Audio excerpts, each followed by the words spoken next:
Journey with us to the land of rich culture and tradition of the powerful Bissas.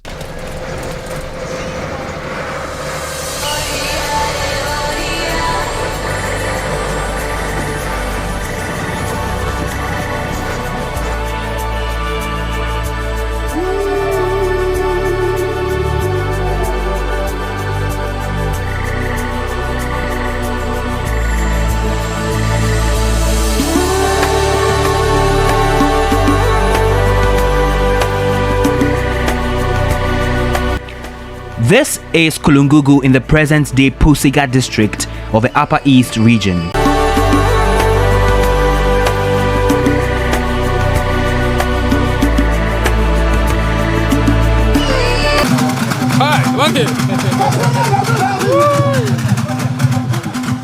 The rich history of the powerful Bissas.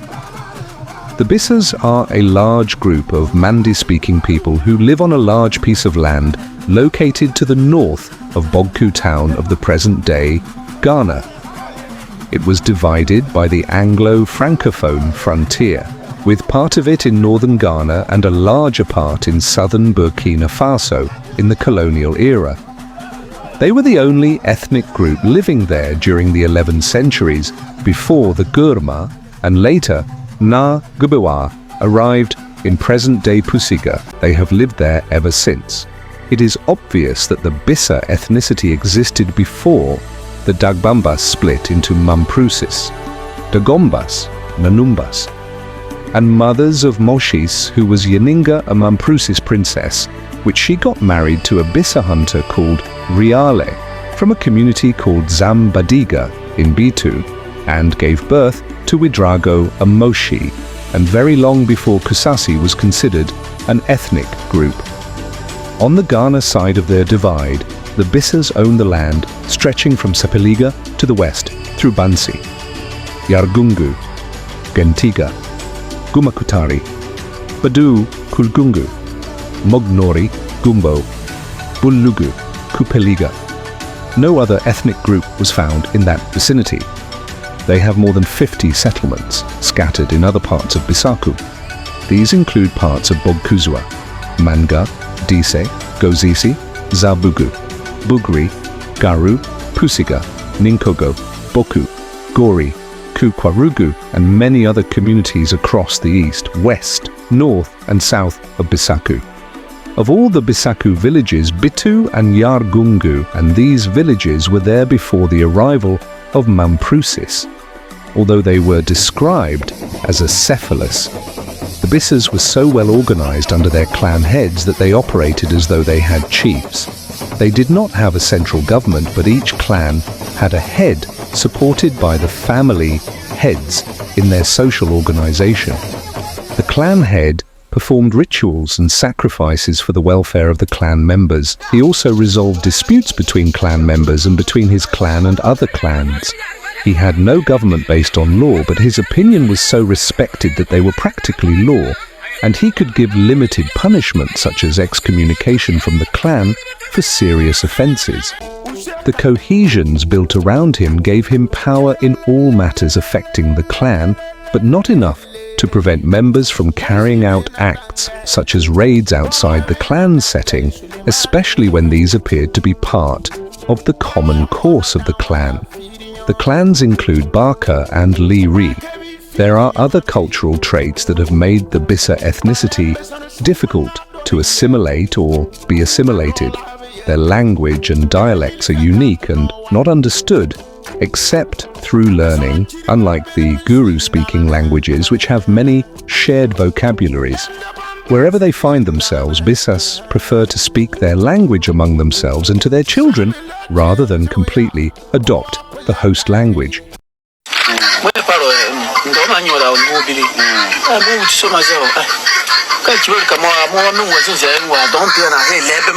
Their kinship ties were so strong that they were rarely affected by distance decay, because all clan issues are always referred to the clan head or his representative at home. Their culture frowned on apathy and irresponsibility towards clan activities.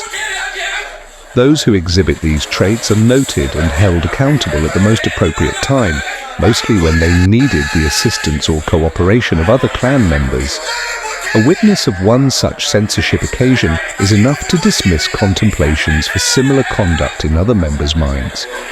Where a member absents himself from family activities for many years under circumstances that he could have been present, he or she is excommunicated from the clan in the presence of witnesses.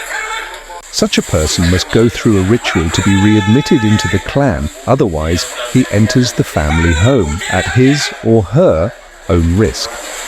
In addition, any family member who hosts or accepts him into his home equally shares his fate. The tradition of finding out the cause of death of members through a ritual, which involves carrying a folded mat by 4 men, is also unique to them and can never be imitated by any other group. The belief in the earth god and its worship by the Tendana was known and practiced by the Bissa before the arrival of all the ethnic groups to the area. The Tendanas were not necessarily the clan heads, except where an area was inhabited by only one clan. The role of the Tendana is for the welfare of all living within the territorial boundary of the earth god, irrespective of clan or ethnicity. The Bissas were an agricultural society. They were masters at blacksmithing, and this gave them the urge in the manufacturing industry at the time, especially for farm tools such as hoes and war equipment like spears and arrows. They were and still are experts at rearing horses, which were crucial in warfare and hunting. Bissas were the predominant fishermen in the area, and they used to fish during the dry season in groups, sometimes siting their camps far away from home. Economy-wise, they were self-sufficient in food and basic necessities. Military-wise, the Bissas were noted for their secrecy, which was achieved through their kinship covenants. They were also noted for their resilience and ability to quickly reorganize and spring surprises on their enemies at the least opportunity. This made them a very difficult enemy to engage in warfare. The Bissas were fearless warriors with a bunch of unlimited tricks and strategies in fighting. They have the air fighters who mostly stay on top of trees with their skilled climbing, attacking their enemies and slaves with ropes, catapults, or bow and arrows.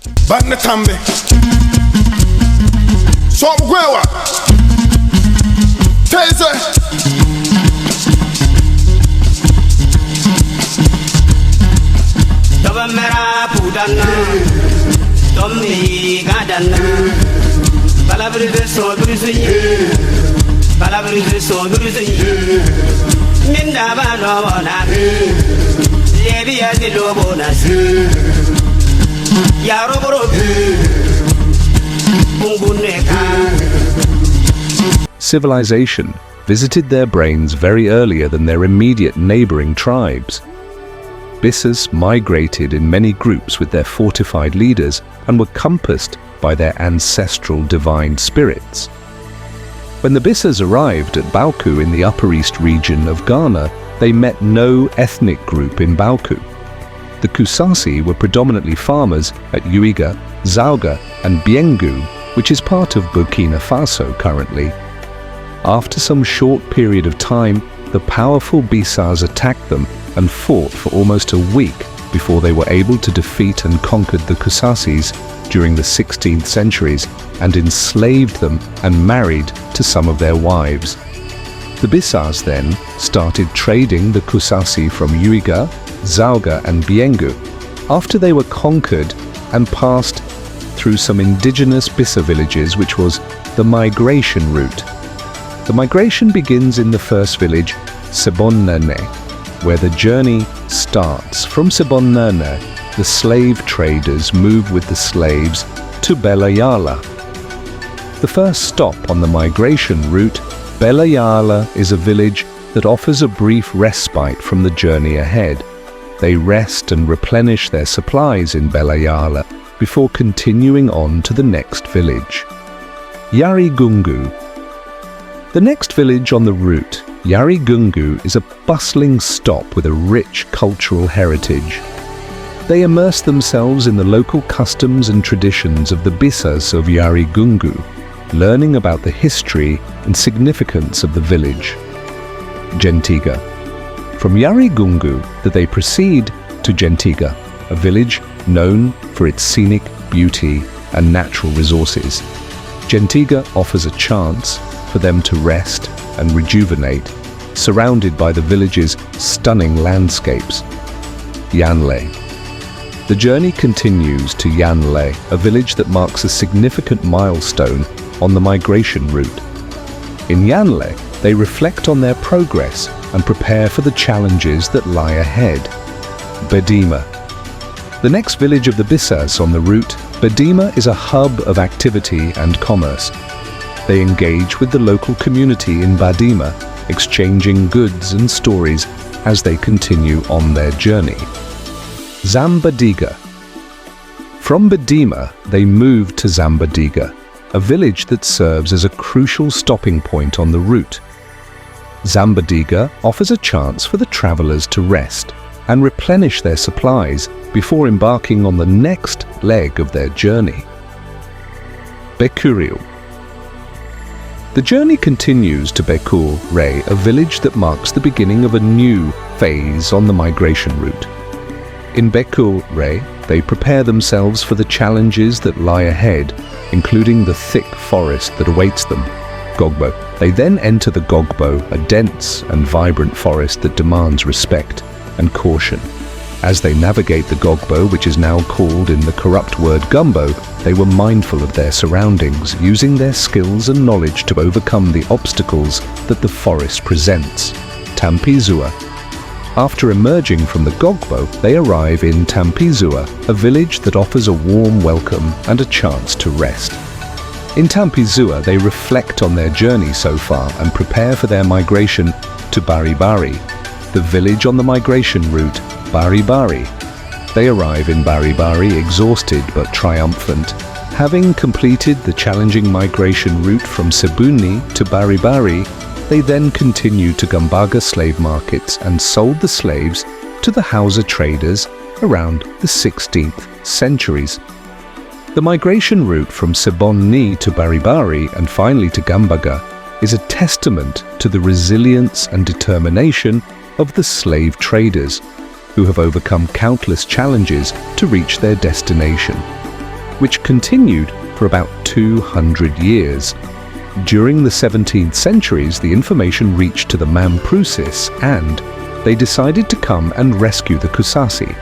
The Mamprusis arrived in Bisaku and engaged the powerful and fearless Bissa warriors for the first time.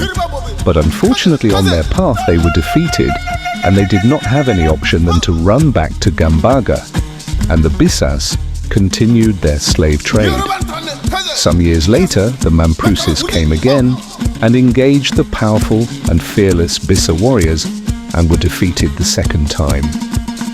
Then, after the Mamprusis later confronted the fearless Bissas with a mysterious spiritual bees,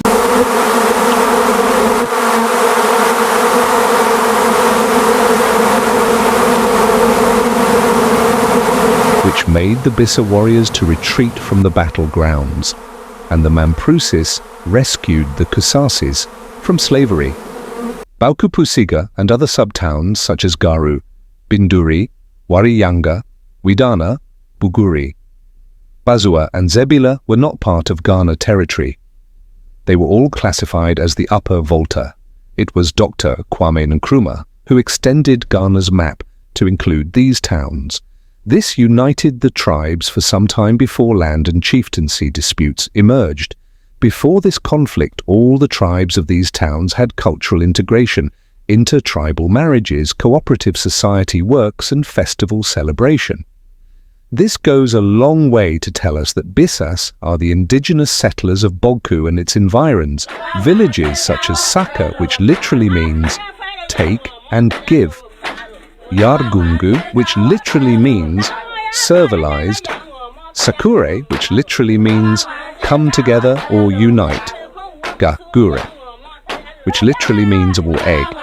Just to mention a few were named and occupied by the Bissas. Even Bako, which literally means a place where weapons are kept, was named by the Bissas. Today, Kusasis are some missing Bissas from the Bandago, Turigu, Barigansi, Alambis, Sarigu and Yatunno clan. Now, if you see any Bissa, just say Bissa Woo and you will get the response Bissa. Zakula Panga is a history and we cannot do away with it.